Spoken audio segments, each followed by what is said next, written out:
So hey, do you know what Apollonian and Dionysian are? I do not. You don't? Well, Well, that's a philosophical concept that was really first popularized by Friedrich Nietzsche in his text *The Birth of Tragedy*. But it did appear earlier in Germany, like German works, like by poets and such. But do you know what it deals with? Like what it's about? I do not. You don't? Philosophy? I don't. Nietzsche deals with it like in the sense of aesthetics, which is an easy explanation is that's basically like philosophy of art, Okay. and that's how Nietzsche really treats it. But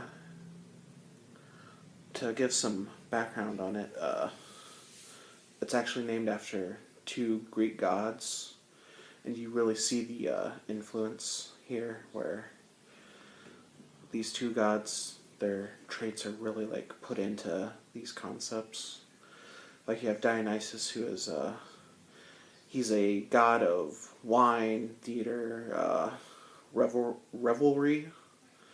He's a really big partier. And then Apollo, he's a god of music. Uh, some some sources list him as like a god of kind of order. He has some association with like the sun, so it's almost like they're night and day. uh, that's the joke. I got it. But it's like pancakes and waffles, except in this sense, pancakes and waffles are the Dionysian, and then the idea, like the perfect pancake and waffle, is the Apollonian concept. So, to explain that, Dionysian and I'll try and keep it to the like sense of art which Nietzsche uses. Dionysian deals like mainly with like things that are almost primal. They're very rooted to the nature of things. So this is where you have the development of literally tragedy. It's a very important like Greek form of theater. In fact, for the festivals that are like dedicated to Dionysus, Yeah. they're even like big festival or not festivals. It's a huge festival, but there were actually huge competitions that dealt with tragedies, where playwrights would submit basically a trilogy of tragedies, and then a group of judges who were picked from citizens of, in the case of the most well-known Dionysia, which that's the name of the festival, the citizens, which basically meant, in most cases, male landowners, basically people who could be part of the government. They were the ones who presided over the like competition and judged on what plays were able to win. So the Dionysian concept is dealing with a lot of, like I said, like primal, more. It really, like the ultimate goal seems to be that to true Dionysian art is basically coming to a oneness of self and nature, a realization that everything is kind of one, and then very like rooted, down to earth, like real things is what Dionysian wants to deal with. Okay. So Apollonian being the opposite, it wants to deal with. It deals with more like Nietzsche says more like a dreamlike illusion. So Like fantasy or almost, yeah. Like basically the idea is that Apollonian artists are going to be inspired basically in a dream, and as people become more disconnected from the Dionysian like side of things, they'll obviously lean more towards the Apollonian, so they're living in more of like a dreamlike state where nothing is really real to them. Not to get political, but some people in politics nowadays are living alternative facts. Bowling Green Massacre, yeah. So yeah, Apollonian is really this thing that wants to deal with like a dreamlike imitation, like the ideal thing. And explaining that, like, I know I talk more about the Dionysian, but it's because the Apollonian is kind of like more straightforward in my opinion. It's more like dealing with the idea of things that aren't actually real. But this is where things get interesting.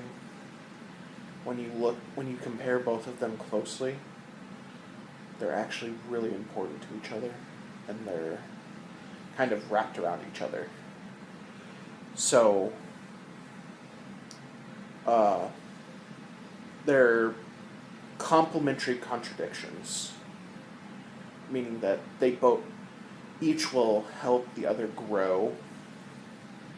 Like, the arguments against the arguments against the Dionysian from the Apollonian help the Dionysian grow, and the arguments against the Apollonian from the Dionysian help the Apollonian grow. So they both become better.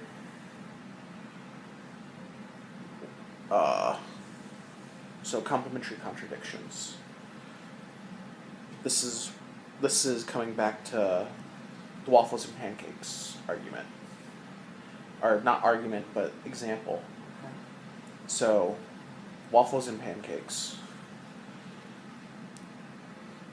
Waffles and Pancakes are like real, actual waffles and pancakes that you can eat.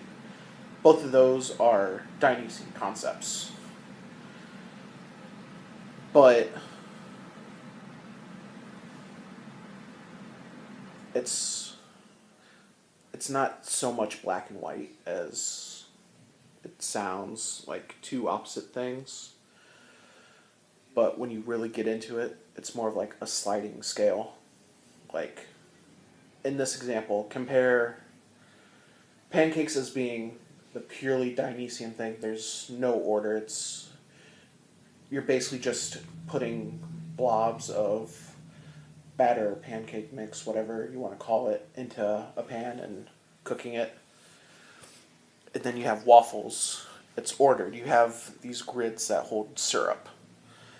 You put it into a waffle maker. It has a form that it takes to make it real.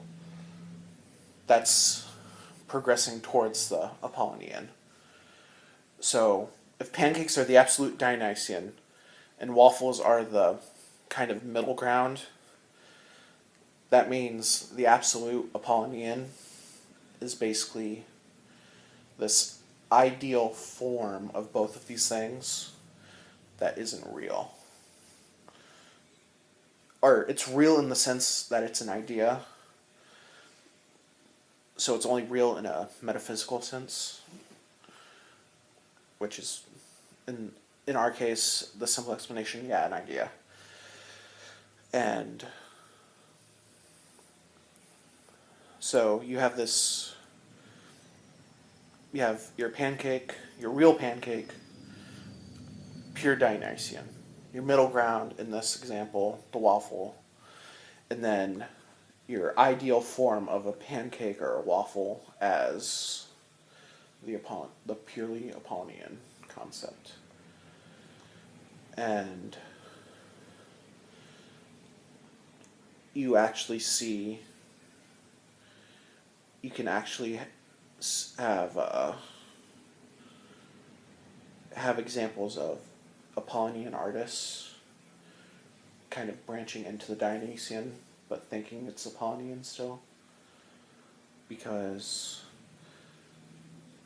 they're the phrase that Nietzsche uses is they're the Apollonian naive artists. They're artists whose ideas come to them in the dreamlike state, but it's more real things. It's like, I really don't know how to simplify. It's real. It's natural. It's that oneness that Dionysian wants, but it's Apollonian because it's dreamlike. So it's an illusion of nature. Okay. So I don't know if I explained that. I feel like I explained it well. Do you kind of understand what I'm talking about? And you can be honest. I mean, you're saying the Dionysies, if I'm saying that right. Dionysus is the name of the Greek god. You can Okay. So you can use that if that's easier to say. That is basically touchable. Yeah, that's an easy way to say it. Yeah. And Apollo would be something touchable, but in a dreamlike form. Maybe. Yeah, basically the perfect idea of something would be the Apollonian. Okay. Does that help? Like that this goes into deeper concepts like. Right. I guess the one thing I'm thinking about is the Dionysies. You would have regular tree, everyday tree. Yeah. The Apollo would be the biggest, most beautiful, greenest tree there is. Yeah. It's something that doesn't exist, but you can kind of get an idea of it. Yeah. And in understanding that, you kind of understand like a basic concept of another philosophical concept, that's Plato's theory of forms, which I'm not getting into because even I don't really understand that, and I shouldn't say that on the video because she's the one who was teaching ancient when I took it. So I'm sorry, Dr. Elsby. I know I explained it, but yeah, I'm ending the video.